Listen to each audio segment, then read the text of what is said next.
Hello everyone and welcome back. I'm Ardent Adam and today's review is for a very interesting title, 12 Minutes.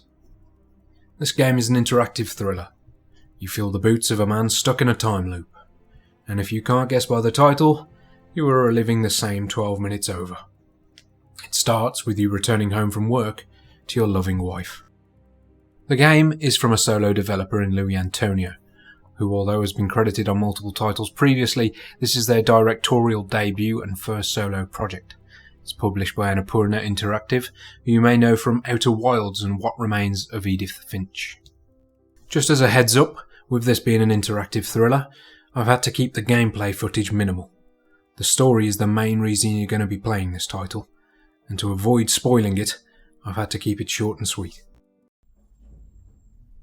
The game is a top-down point-and-click adventure for the most part. Most items and points of interest can be interacted with, taken into your inventory or inspected closer. It hosts 3 big names in its voice acting repertoire. Your character is voiced by James McAvoy, who you may know from Split and Professor Xavier in the new X-Men movies.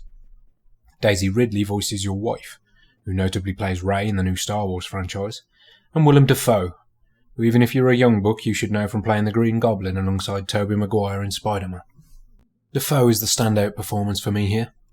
He plays the main antagonist, a cop who crashes your cosy night in with the wife, staging a home invasion, throwing out accusations, and seems to have a keen interest in your wife's past.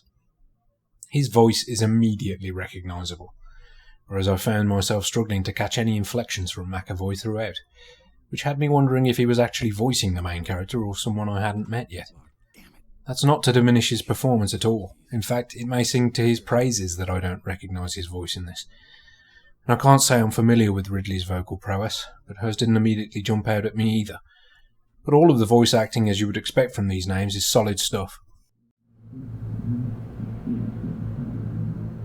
Now I just need to use them to get in. It's locked. The game has a very claustrophobic feel, compounded by the knowledge that you have a limited amount of time each loop, but also that the majority of the game is going to play out in your apartment. It's a very tight-knit experience, and I'd highly recommend not trying to jump into it trying to figure things out straight away. Just let the first loop play out, talk to your wife, get to know where things are and explore your surroundings.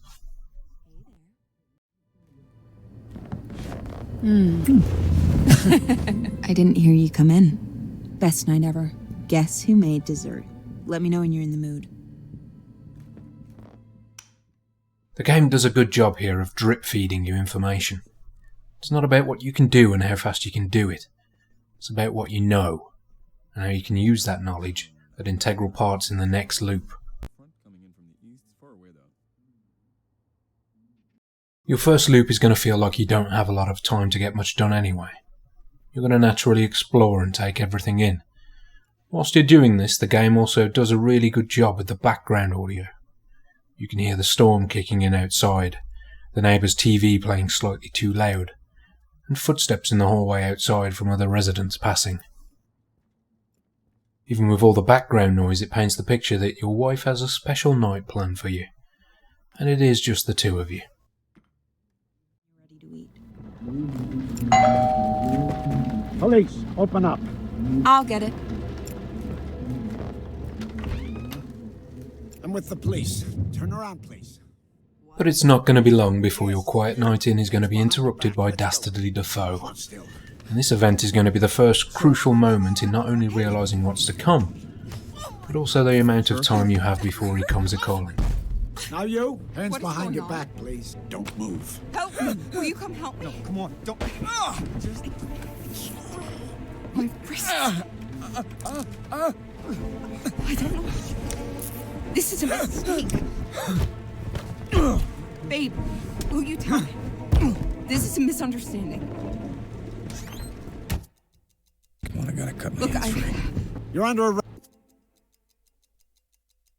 arrest for your father's murder 8 years ago. No. That can't be right. Shut up. You know what this is. Now, where's your father's watch? My father? Look, Hey, listen. Wait. I don't know. What is it that we're being Don't have accused to of? handcuff me. We can Exactly. talk this out. Quiet. I'll deal with you in a minute. You're making a mistake. My father? Please, you must be. You're making a listen. mistake. This is. Listen, I don't have anything to do with this. Then can't I do guess this. I don't need you. Please, listen. This is. No! No! Please don't stop! Stop! Oh my god! Help! Please! Somebody help!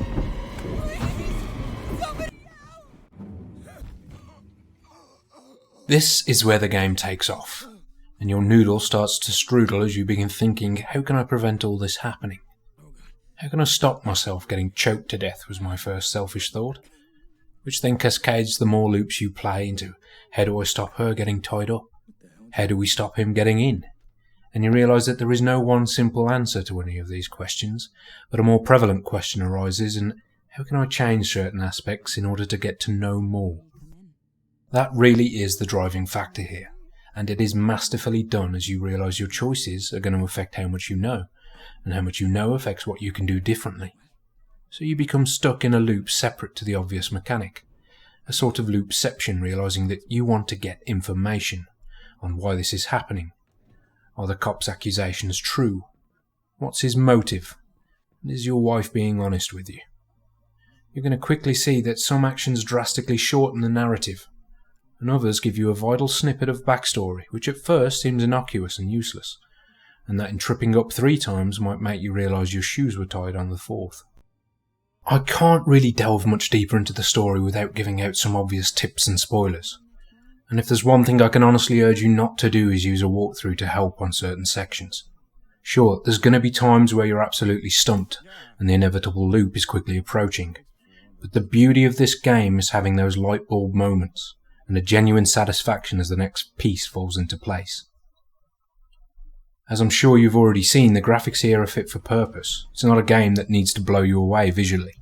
The audio, as discussed earlier, is solid throughout, and you are going to want to listen to everything until you've reached enough loops to know what's happening, before you start skipping dialogue. I've completed the game, with one of its endings, of which there are quite a few. I can honestly say I've enjoyed my time with it. The story takes a few twists and turns along the way, and you're going to be appreciating how much thought has gone into its design. There is one issue, however. I'm sure it's a point of contention for many, which is the price point. For a lot of people it may seem there's just not enough here to justify the near 20 quid pricing. My own personal opinion is this game is something unusual, a great little unique experience setting itself apart from the usual 60 quid AAAs. Myself, I wouldn't mind paying for it. A lot of love has gone into it, and for me, that deserves recognition. But I can absolutely understand those who would scoff at it or wait for it to be reduced further. Thankfully, if you're like me, that's not an issue. If you own the Xbox Games Pass, it's on there ready to go. If that's the case, I can only say get it installed and see what you think. If you're the curious type, this game's going to be one that sits with you a while. You may find yourself pondering a few what-ifs while eating your dinner, and look forward to testing your theories out later. If you want non-stop action and guns akimbo, that's fine, but you're not going to find it here. This game is one bred for tinkering. It's got a good strong narrative and its craftsmanship is terrific. Again everyone, I'm Ardent Adam. I hope you have found this helpful, and if so, please do consider subscribing. I really do appreciate you taking the time to watch, and if you have any thoughts, please let me know in the comments. Until next we meet, enjoy your escapism.